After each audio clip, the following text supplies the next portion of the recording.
நவராத்திரியினுடைய சுபமான ஒரு 4வது நாள். மகாலட்சுமி வடிவமாக இருக்கிறார். அதாவது சிம்மாசனத்துல வெற்றி திருக்கோலத்துல இருக்கிறதா ஐதீகம். முக்கியமான விஷயம் பிரசாதத்தை பத்தி சொல்லுங்க. ஒரு நீளமான பிரசாதத்தினுடைய ஒரு பெரிய லிஸ்டே இருக்கு இல்லையா? இன்னைக்கு வந்து சுமங்கலி பெண்கள், இல்லத்தரசிகள், இல்லத்தை நடத்தக்கூடியவர்கள், அவங்களுக்கு உரிய நாளாக இந்த மத்தியில உள்ள இந்த 3 நாட்களையும் சொல்றது வழக்கம்.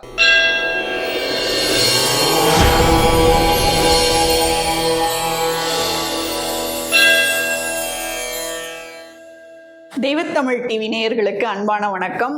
அக்கா, இப்போ 4ஆம் நாள் நவராத்திரியினுடைய சுபமான ஒரு 4வது நாள், சதுர்த்தி திதி. கண்டிப்பா இன்னைக்கு அம்பாள் மகாலட்சுமி வடிவமாக இருக்கிறார். அதாவது சிம்மாசனத்துல வெற்றி திருக்கோலத்துல இருக்கிறதா ஐதீகம். நவதுர்கை வடிவத்துல கூஷ்மாண்டா அப்படிங்கிற வடிவத்துல அம்பிகை இன்னைக்கு இருக்காங்க. இன்னைக்கு என்ன மாதிரியான கோலம் போடுறதுங்கிறது விசேஷமான ஒண்ணு. அக்ஷதை இருக்குல்ல, பச்சரிசியில மஞ்சள் சேர்த்து நம்ம செய்யற அட்சதை, அந்த அட்சதையை வைத்து படிக்கட்டு மாதிரியான கோலம் போடணும். படிக்கட்டு கோலம் போடணும். அம்பிகை மேல சன்னிதானத்துல இருக்காங்க. கீழே நம்ம படிக்கட்டு கோலம்னா அம்மா மகாலட்சுமி இறங்கி வந்து அருள் பண்ணுமா, எங்க வீட்டுல எல்லாம் எல்லாருக்கும் உன்னுடைய கடைக்கண் பார்வை அருள் கடாட்சம் வேணும்னு வேண்டிக்கிறது தான் அதனுடைய அடிப்படை. முக்கியமான விஷயம் பிரசாதத்தை பத்தி சொல்லுங்க. ஒரு நீளமான பிரசாதத்தினுடைய ஒரு பெரிய லிஸ்டே இருக்கு இல்லையா? இன்னைக்கு வந்து நம்ம வந்து கற்கண்டு வைத்து பொங்கல், அப்புறம் வந்து வடை, அவல் பாயசம் செய்யலாம், நிறைய இன்னைக்கு நைவேத்தியங்கள் செய்யலாம். அதே மாதிரி பட்டாணி சுண்டல் இன்னைக்கு செய்யறது, அதுவும் வெள்ளை பட்டாணி செய்யறதுங்கிறது இன்னைக்கு வழக்கமா இருக்கு. பழங்கள்ல கொய்யாப்பழம், அது அம்பாளுக்கு இன்னைக்கு வச்சு நைவேத்தியம் பண்றது ரொம்ப விசேஷமான ஒண்ணு. அது மாதிரி 5 வயது சிறுமியை ரோஹிணி வடிவமாக இன்னைக்கு வழிபாடு செய்ய வேண்டும்.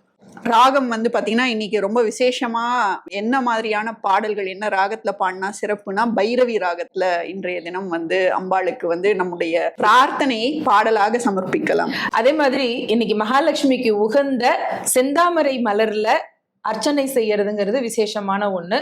ரோஜா பூ, ஜாதி பூவும் அதுல பயன்படுத்தலாம். இன்னொரு குறிப்பா என்ன சொல்றாங்கன்னா, மஞ்சள் இருக்குல்ல, நல்ல தூய்மையான விரலி மஞ்சள், அந்த மஞ்சள் நூல்லையே இன்னைக்கு மாலையாக தொடுத்து அந்த மஞ்சள் மாலையை அம்பிகைக்கு சாற்றி அலங்காரம் செய்யலாம்.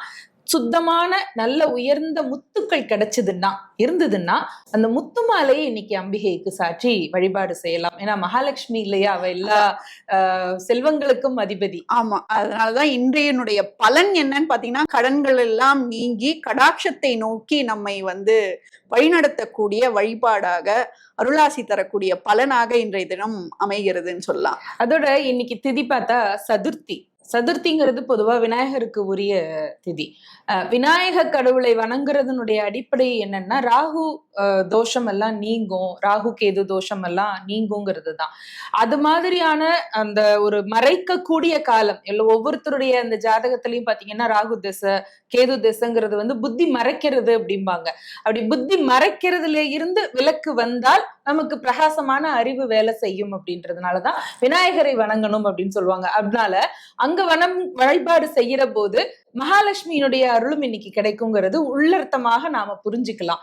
அதுலயும் குறிப்பா நம்முடைய தர்மத்துல பெண்களை செல்வத்துக்கு அதிபதி, ஏன்னா பெண்களுக்கு செல்வமே கொடுக்க கூடாது, கையில காசையே கொடுக்க கூடாதுன்னு சொன்னதா நினைச்சிட்டு இருக்கிற ஒரு சமூகத்துல அப்படி இல்லை.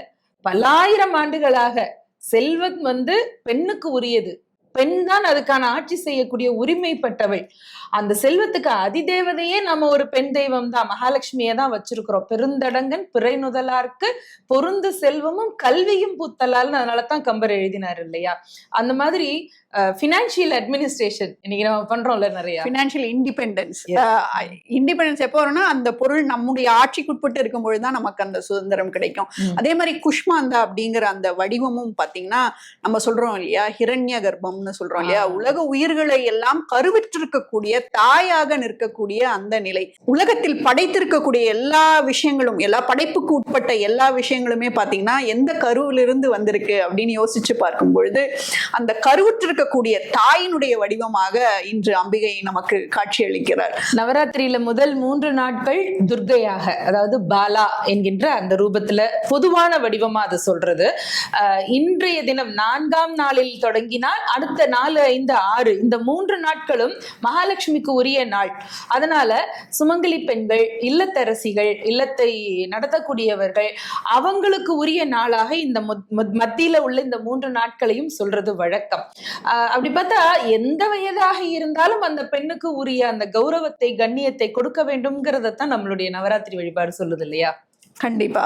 அதே மாதிரி பெண்கள் வந்து ஒரு இல்லங்களுக்கு சென்று, அதாவது வீட்டு பெண்ணை வந்து அழைச்சு உணவளித்து அவளுக்கு வந்து பிரத்யேகமா வந்து தாம்பூலம் கொடுப்பது அப்படிங்கிறதும் நம்முடைய ஒரு முக்கியமான ஒரு எழுதப்படாத ஒரு விதின்னு சொல்லலாம்.